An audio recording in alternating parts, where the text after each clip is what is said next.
Sorteamos dos en un ratito entre los que ya llamaron para ver a Marcelo San Juan, al querido Marcelo San Juan, allí en Clásica y Moderna. Exactamente, El este día sábado, primero, sábado 1 de junio. sábado 1. Muy lindo lugar, ¿eh? Hermoso. La librería y café. Han pasado éxitos como, por ejemplo, Chico y Silvana. ¿Se Claro, acuerdan por de eso? supuesto, sí, sí, sí, ¿Eh? Tremendo. sí. Grandes noches de estándar de jazz también ahí. También mucho ya, es cierto. Sí, por supuesto.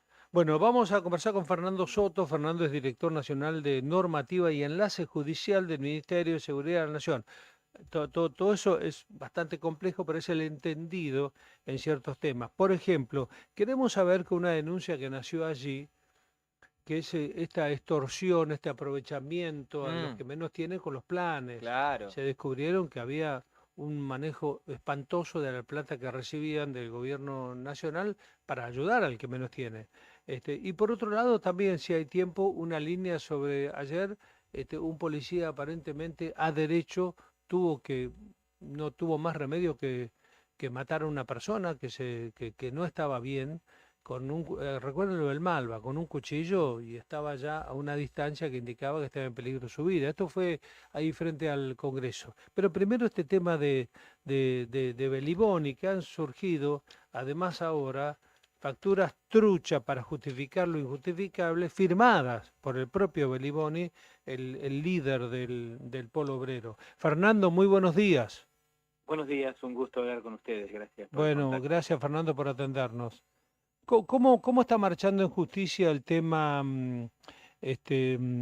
Polo Obrero, Belliboni en general, el tema ese de extorsión y aprovechamiento de la gente? Estas denuncias las hicimos en diciembre, cuando la ministra Burrich habilitó la línea 134, también para que la gente...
Y decían, además me cobran por mes para mantener el plan, y si yo falto me castigan obligándome a vender comida que da el Estado, la plata se la doy a ellos, y además, si no, nos sacan la Mm, comida.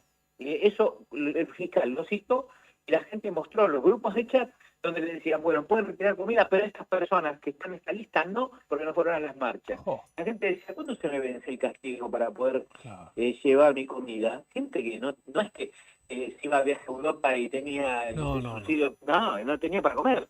Y Sí, ahora lo que se avanzó es que, claro, esa plata que se recaudaban de los propios sociedades, que tomaban de a miles de millones del Estado, se lo quedaban las organizaciones sociales.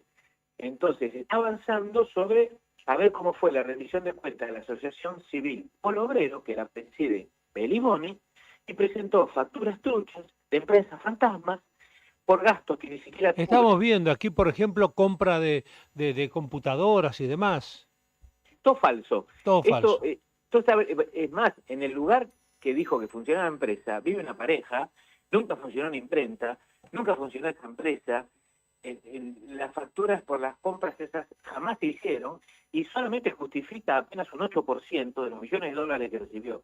Esto excede incluso a las organizaciones. Claramente acá hay un plan sistemático para reemplazar la corrupción de lo que fue en su momento la obra vial por este sistema que se instrumentó en 2020, cuando se le dio a las organizaciones sociales el control de los comedores, en realidad el descontrol de los comedores deliberados, porque no rendían cuenta de nada. Es más, la mitad de los que relevó Capitán Humano ni siquiera existen, y con eso le dieron miles de millones de pesos en efectivo y miles de toneladas de alimentos, sin ningún tipo de control, y toda esa plata fue a pagar a plazos fijos y a cooperativas. Y a Doctor, las ¿cómo le va? Gonzalo Prado acá lo saluda. Disculpe que lo interrumpa, pero quiero volver sobre lo que dijo hace un minutito nada más.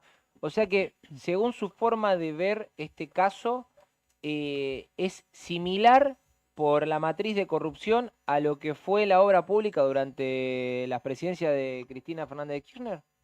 Por supuesto, es más descarado todavía, porque en la obra pública, bueno, había obras que no existían, ¿no? Pero en general Claro. existían y estaban sobretasadas, sobrevaluadas, también con toda una estructura de sobregastos y desviación de fondos, o sea, coima. Acá lo que vemos es directamente los comedores no existen, o sea, presentaban comedores que jamás se controlaron, ¿no? A ver si le daban la comida a los chicos, no le daban. No existían. Cuando fueron había un local, una casa particular, en uno había un country, y cuando le dieron la rendición de cuentas de los miles de millones, porque había dos sistemas, venían a retirar las organizaciones sociales millones de toneladas, escuchó bien, millones de toneladas de comida seca, o sea, no perecedera, y le daban miles de millones de pesos para que compren comida fresca, que también lo usaban como premio. Así como castigaban y no le daban la comida, como premio le daban comida fresca, pollo, ravioles. Esto es probado por los testigos. Esa plata sí, sin ningún tipo de control, que para nosotros es una medida deliberada, no es que se les escapó el control, posibilitó que retiraran miles de millones en efectivo, que retiraran millones de toneladas que no llegaron a los comederos porque no existían, y que empezó a circular, que es lo que se está investigando ahora, entre los dirigentes. Pero esto es la primera punta, ¿eh? Tenemos más de 5.000 denuncias. Ahora, antes de seguir, Fernando, porque la pregunta en la calle típica de nuestro país es, ¿va a pasar algo? Bueno, yo me pregunto lo mismo. Mire, el fiscal Policita pidió la indagatoria y la inmediata detención. Es más, después vimos que hay una asociación ilícita grabada.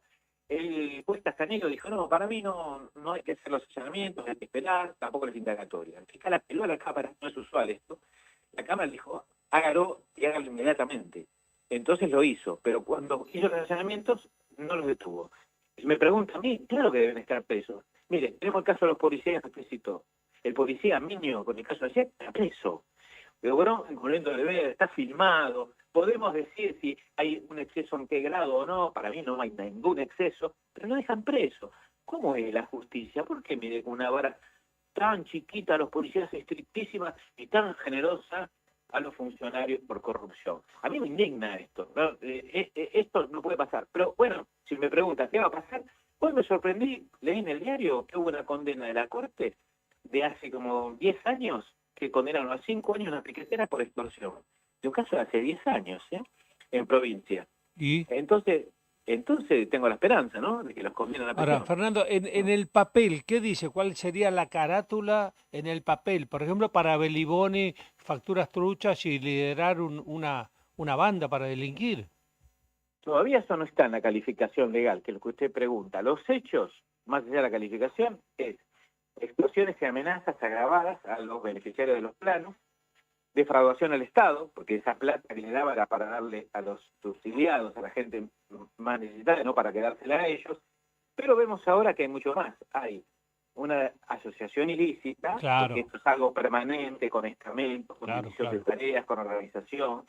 Y además, evidentemente, el lavado de dinero. Solamente el Polo Obrero tenía 360 millones de pesos en un banco, pero ¿Eso lo estamos viendo- lo tienen blanqueado, declarado? Yo no lo podía creer. Cuando a mí me decían unos abogados amigos, mira, yo me enteré que tienen 360 y 660 millones en otra cuenta de Polo Obrero. No, debe ser alguien que la tiene dibujada. No, estaba en nombre de ellos, directamente, a través de una cooperativa. Es más, en las escuchas que Casanero después dejó sin efecto, y la Cámara ordenó continuar, pero ahora ya están todos alertados, hablaba el segundo de Beliboni, que es Canteros, Jeremías Canteros, hablaba con la segunda de él a su vez, y ella le decía, mira, estoy preocupada por el manejo de esta plata. Hablaba de la cooperativa El Resplandor. nos van a investigar por lavado de dinero. Y él le dice, bueno, tenemos que ver bien cómo canalizamos esto. Porque es escandaloso, es tal cual como usted Ahora, lo pregunta. ahora Fernando, la última. ¿Esto es una cosa así que nace con Beliboni y el Pablo Obrero o es una mecánica extendida en el tiempo y en la gente? No, esto como método existía, como el fallo ahora que confirmó la Corte, hace más de 10 años, o sea, cuando empezó el sistema de darle a las organizaciones la posibilidad de manejar los planes. Pero se perfeccionó cuando se hizo el registro de comedores, el RENACOM, en el 2020, en plena pandemia, con la presidencia de Alberto Fernández. Ahí se hizo un sistema organizado para dar estos miles de millones de toneladas, miles de millones de pesos y millones de toneladas de alimentos. Esto fue pergeñado con un plan sistemático donde se extorsionaba a la gente y se estimaba el Estado necesariamente con el acuerdo previo de los funcionarios. Funcionarios jamás podría haber pasado. Esto existió hace muchos años, pero se perfeccionó como plan sistemático en el 2020.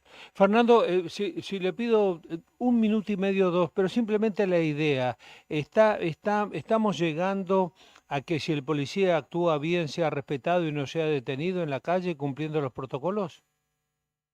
¿Cómo me dijo, perdón? Si estamos llegando a que un policía que actúa en la calle según todos los protocolos no vaya preso por matar a una persona que estuvo a punto de asesinarlo. Bueno, en esto tenemos presentado desde el Ministerio, lo presentó el presidente, pero lo elaboramos por directivas de la ministra Bullrich, un proyecto de ley que modifica el artículo 34 del Código Penal, que es la legítima defensa del cumplimiento del deber, que está intacto de hace un siglo. El Código Penal tiene 100 años, 103 de su sanción, mucho más desde que se elaboró, 110, y está igual, un absurdo. En esa época había carretas, poca luz eléctrica, otro mundo, otra Argentina, y sigue el mismo sistema. Bueno, hay que ampliarlo. Los jueces tienen el chip de policía que dispara, tiene que estar preso porque es un represor, un gatillo fácil y un homicida. Un absurdo. Fíjese el tan generoso que tienen con los funcionarios por corrupción. Entonces, ¿va a cambiar? Mire, tenemos dos problemas. Uno, la ley que debe adecuarse. No sería necesaria la ley, pero debe adecuarse. Lo más grave es el criterio de los jueces, porque tienen un criterio con una estrictez que no lo aplican inclusive no solo con los funcionarios, sino con los chorros. Entonces, es un problema, pero está cambiando, primero, porque la gente sabe de esto, ya la gente entiende cómo es esto, antes no sabía de esta problemática. Claro, y apoya esto, y se va a traducir en que vamos a tener esta ley próximamente, y si el Congreso la llega a rechazar, la gente va a tener que saber que este Congreso no quiere la ley que la gente quiere. Esto es lo que yo entiendo. Fernando, gracias en la mañana, gracias por el tiempo. Gracias a ustedes, les mando un abrazo grande, gracias por el contacto. Fernando Soto, el director nacional de normativa y enlace judicial del Ministerio de Seguridad de la Nación, el jefe de los abogados del Ministerio de Defensa, que fue de allí nace las cantidades de denuncias sobre extorsión con los planes sociales. Son un montón. Otoño en